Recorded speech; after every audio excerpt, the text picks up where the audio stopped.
За өдрийн мэнд хүргэе. Өнөөдрийн хичээлээр тосны шин чанарын талаар үзнэ. За Мегмар Сүрэн багш байна. За ерөнхийдөө тосны байгальд орших байдал, физик шин чанар, тосны бүтэц химийн шин чанартай танилцсан. За тэгээ химийн шин чанарыг илэрхийлдэг гол урвал болох тосны гидролиз, тосыг гидрогенжүүлэх аргуудтай танилцах болно. Ерөнхийдөө байгаль дээр маш элбэг тохиолддог хүнсний үнэт бүтээгдэхүүн байдаг. За тос нь ургамал амьтны аль алинд нь агуулгаддаг. За тосыг ургамлын гаралтай, амьтны гаралтай гэж бол хоёр ангилдаг.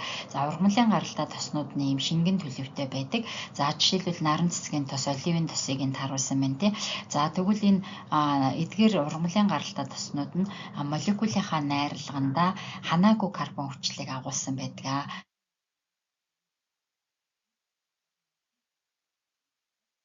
Жишээлбэл өхөр хойны ямааны тос ч гэдэг юм уу, эдгээр нь хатуу төлөвтэй байдаг. За жишээлбэл энэ дэр сүүлний тосыг бол харуулсан байна тий. За эдгээр тоснууд нь ерөнхийдөө молекулынхаа найрлаганд байгаа карбон хүчил нь хансан карбон хүчлүүд байдаг учраас хатуу төлөвтэй байдаг бахнэ.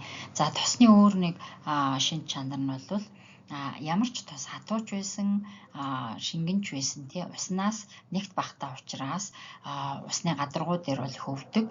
Бензин болон органик уусгагчид бол маш сайн уусдаг. Харин усанд уусдаггүй шин чанартай байдаг.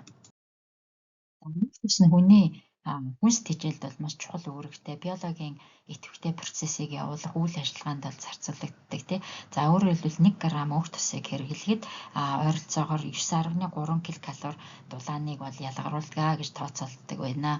За мөн өг тос нь бол ургамал амьтны гаралтай янз бүрийн найрлагатай байж болно.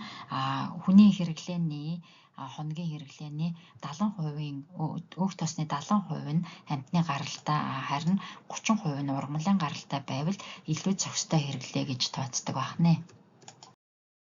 За эдгээр олон төрлийн өг тосноос гадна монголчууд шар тосыг түлхүү ашигладаг. За ялангуяа өглөөгөр халбаг хэмжээний жижиг халбгаар шар тосыг ууж хэрэглэхэд ерөнхийдөө дотоод бүх хэрэгцээг бол хангадаг байгаа. Өөрөөр хэлбэл оюун ухааныг сайжруулна, ясны тамирыг бол нэмэгдүүлдэг, дотоод хийг гадагшлуулдаг, за мөн цус ялгаарлалтыг сайжруулах гэх мэт олон үйлдэлийг биед үзүүлдэг байна.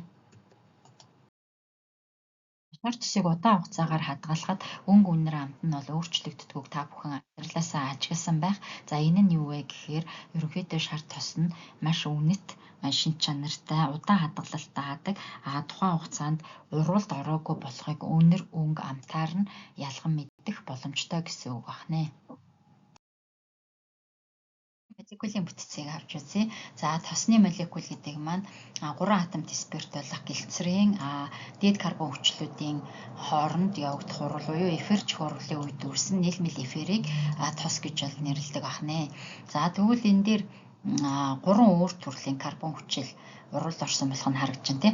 Зарим тосны найрлаганд бол эдгээр карбон хүчлүүд нь адилхан байх боломжтой. За тосны найрлаганд ихэвчлэн дээд карбон хүчлүүд ордог. За дээд карбон хүчлүүд гэсэн тусгай хичээлийг оруулсан байгаа. Тэрийг үзээд мэдлэгээ сэргээх нь бас боломжтой байгаа. За жишээлбэл палмитины хүчил C15H31 COH, олеины хүчил C17H33 COH, стираны хүчил C17H35 COH гэх мэтчлэн карбон хүчлүүд тосны найрлаганд оролцох боломжтой байна. За тосны найрлаганд оролцсон эдгээр карбон хүчлүүдээс олеины хүчил нь бол ханаагүй хүчил болох нь харагдаж байна. Өөрөөр хэлбэл CC-гийн хооронд нэг ширхэг хоёрсоо холбоог агуулсан байгаа. За харин стираны хүчил, палмитины хүчлүүд нь болохоор хансан карбон хүчил. Дээд карбон хүчлүүд оролцохоос гадна тосны хүчил C3H7 COH, капроны хүчил C5H11 COH гэсэн хүчлүүд оролцож болно. За тосыг үүсгэхийн тулд эфирч урвал явагдана. За энэ үед спиртийн найрлага буюу 3 атомт спирт болох гэлцрийн гидроксил бүлэгдэх ус төрөгч нь карбон хүчлийн гидроксил бүлэгтэй харилцан үйлчилж усыг үүсгэсний үндсэн дээр эфирч хурал явагддаг байгаа. За эфирч хурлын үед ус ялгарч байгаа учраас үүнийг дегидратацийн урвал гэж бол нэрлэдэг.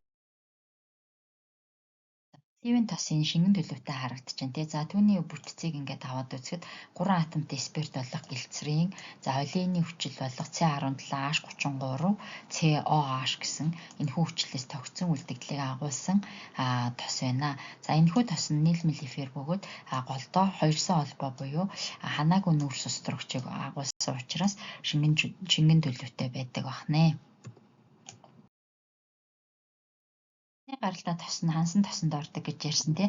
За өөрөөр хэлбэл энэ 3 атомт спиртийн үлдэгдэл глицерины үлдэгдэл байна. За энэ талд нь стирианы хүчлийн үлдэгдэл явж байна тий. За стирианы хүчил нь C17H33 COH гэсэн хансан карбон хүчил байгаа. За ингээд энэхүү хоёр бодисоос үүссэн нийлмэл эфир буюу тос нь хатуу төлөвтэй байдаг бахнэ. За тосны химийн шинж чанарыг авч үзье. За хамгийн нэгдүгээр тос нь гидролизийн урвалд орно. За гидролизийн урвалд орно гэдэг маань тос устдаа урвалд орохыг хэлж байна тий.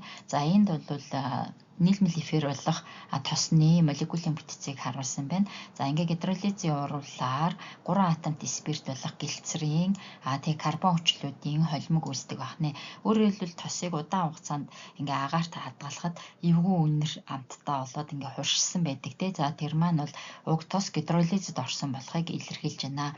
За тосны гидролизээр үүссэн карбон хүчлүүд нь өрмөц үнэртэй байдаг бахнэ.